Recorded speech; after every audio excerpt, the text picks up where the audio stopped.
A warm welcome, viewers at home, to ICANN Academy Show.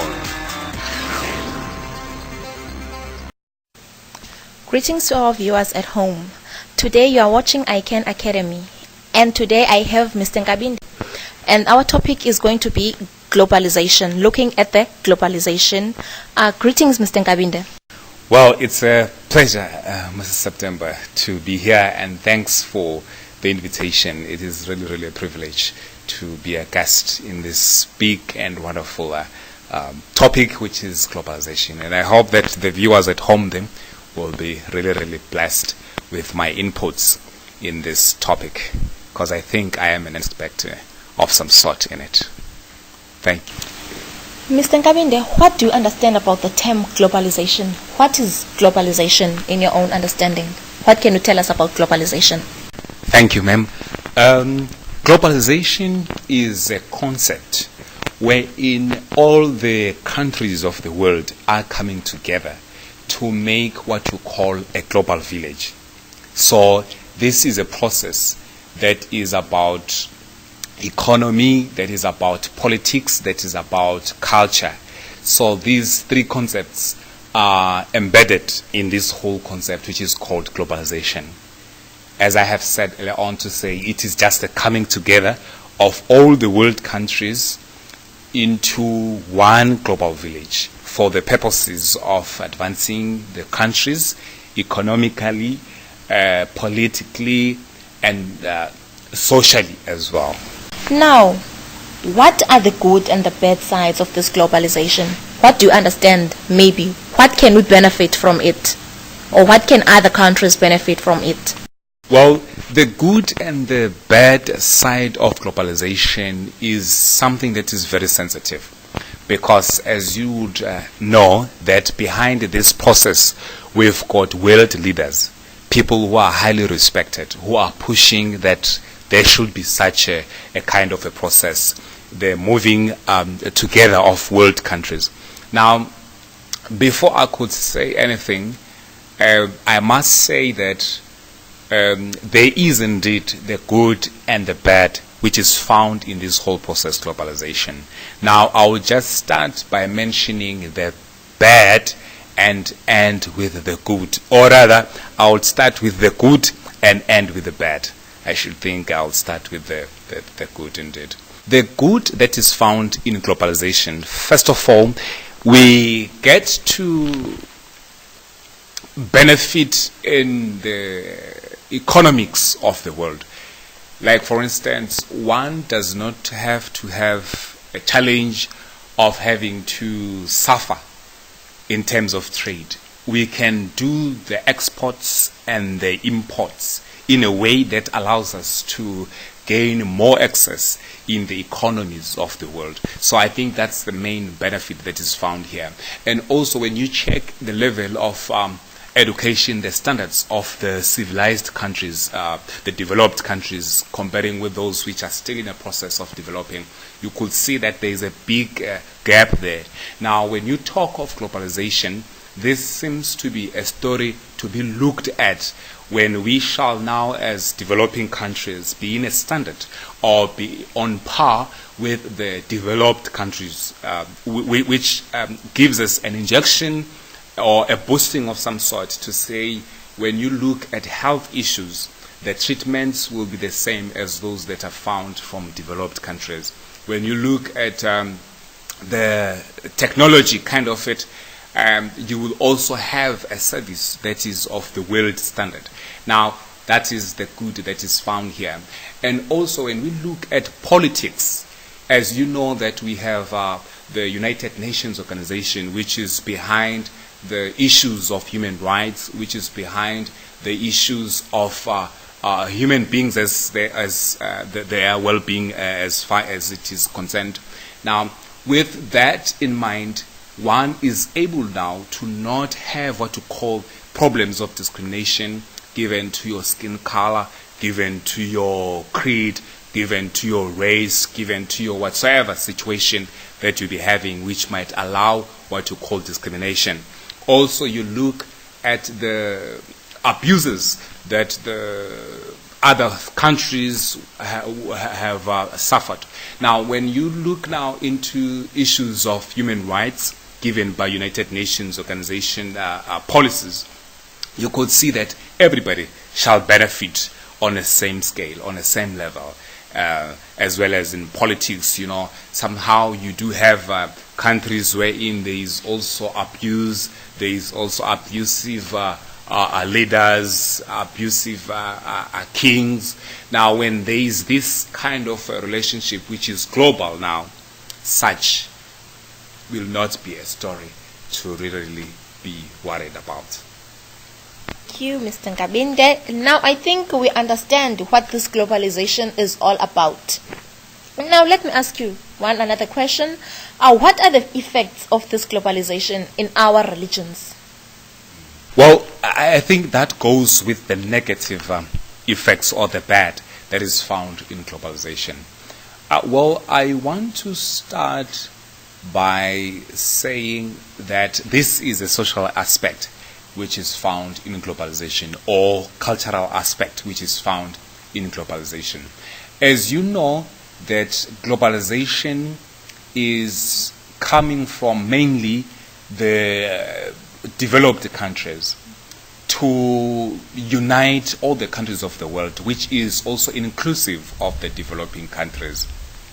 You would know that culture and societies are governed by what they believe in, by their beliefs.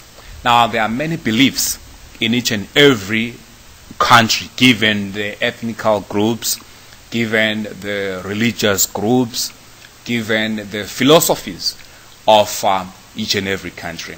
Now, globalization is saying, let us come together to have common everything, to have common culture, to have common way of doing things.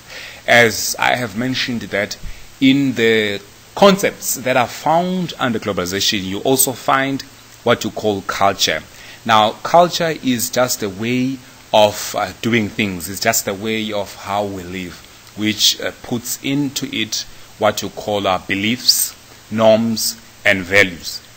Now, with the effects towards religion, I would say there will be a lot of damage which will come with what you call globalization. Because here, people are to have what you call common religion, of which this is a big challenge, to say which religion, therefore, will be a super religion. Because if that happens, really, it means that no one will be talking of a different religion. We will all talk a language of saying our God is like that, our religion is like this, because we'll be united by this religion, of which I think it really bears a lot of negativity, because one will have to forget about his what you call a religion's standards. One will have to adhere to the values and the beliefs of this super religion that is going to demand everybody to just bow before it. Now, if I'm not a Christian, what do I do about this religion? Ma'am, indeed, this is a very big question to consider. There is what you call a New World Order, wherein it is said that we shall have one government, one currency, and one religion. Now, this simply means that this might be forced to certain individual religions. If you don't want to adhere, if you don't want to join forces with this world religion, with this world government, you might be persecuted. You might find it difficult to really have what you call a day-to-day kind of a lifestyle, given the fact that when you read Revelation 13, when you also read the Bible in the book of Revelation 14 and 12, you can see, also 17, you can see that there will be this super power that is going to rule all over the world. And this superpower is the one that is going to be behind the issues of globalization, behind the issues of uniting the whole world. Now, as they unite the whole world and you want to have this personal identity as a religion, I think persecution will follow. And this is where I would say one has to really know what is it that he or she believes in, because this will be a very trying time, of course, in our history of the Earth, of planet Earth. I think this will be happening for the second time, actually, because we once had in the history what you call dark ages, wherein there was a persecution of Christians, which were to be united in one religion of that time, of which I'm not interested in mentioning such, because the topic of today is not about that. So I think that will be happening for the very second time. And one is really my viewers are also there of this show at home there. I want to tell you indeed that you need to be very much aware of what you believe in and look for answers from your Bible, because all the answers are there in your Bible. What can you say to our people about this globalization, even to the people of Africa, worldwide people? What is it that they have to understand and know about this globalization? As I also mentioned, the social aspect, of course, the religion is part of it, wherein we go to church, wherein we go and worship. That is social aspect. I'm also interested in Africa as a developing continent. When you look to developed countries, developed continent like Europe, like America, particularly North America, Africans are renowned of their traditional cultures, traditional beliefs, of which some of them are opposed by the Bible and some of them are not. Now, when I would say something to a South African, to a South African and also to an African person this day, I would say globalization seems to have a lot of negativity over you, given the fact that when we look at the family and also family values, family beliefs, it is clear that globalization is creating a culture to say we are to move away from what you call collectivism into individualism, as a process wherein one takes a freedom of saying this is what I want to do, not what my parents, not what my family members are looking for. It's all about the individual other than the other people that might be next to this person. Now, this starts with an individual going to a family, going to a society, going to the continent at large, to say we are to entertain this I don't care attitude, which is to say this is my life, this is not your life. So you need not to tell me what to do, you need not to ask or whatsoever of my businesses, because this is my life and you don't have anything to worry about, because this is my life, I'm living my life and you live your life.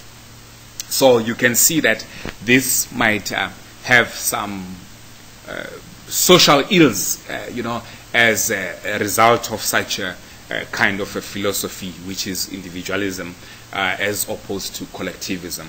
Now, this is a Western kind of a system, according to some of the authors which are also interested in globalization. Now, they say that as we move away from South African and African kind of collectivism culture, it is also an introduction of this individualism, which says it's my life, that which I see it fit to do, I must do it, and no one should tell me it is wrong, no one should tell me it is correct. I should do as I think it is correct, to just do whatever I want to do. Thank you very much. Now I think we do understand what is globalization and its implications. But all I want to say to you today, viewers, is that Be who you are. Be self-regulated. Know yourself. Thank you very much. See you next time.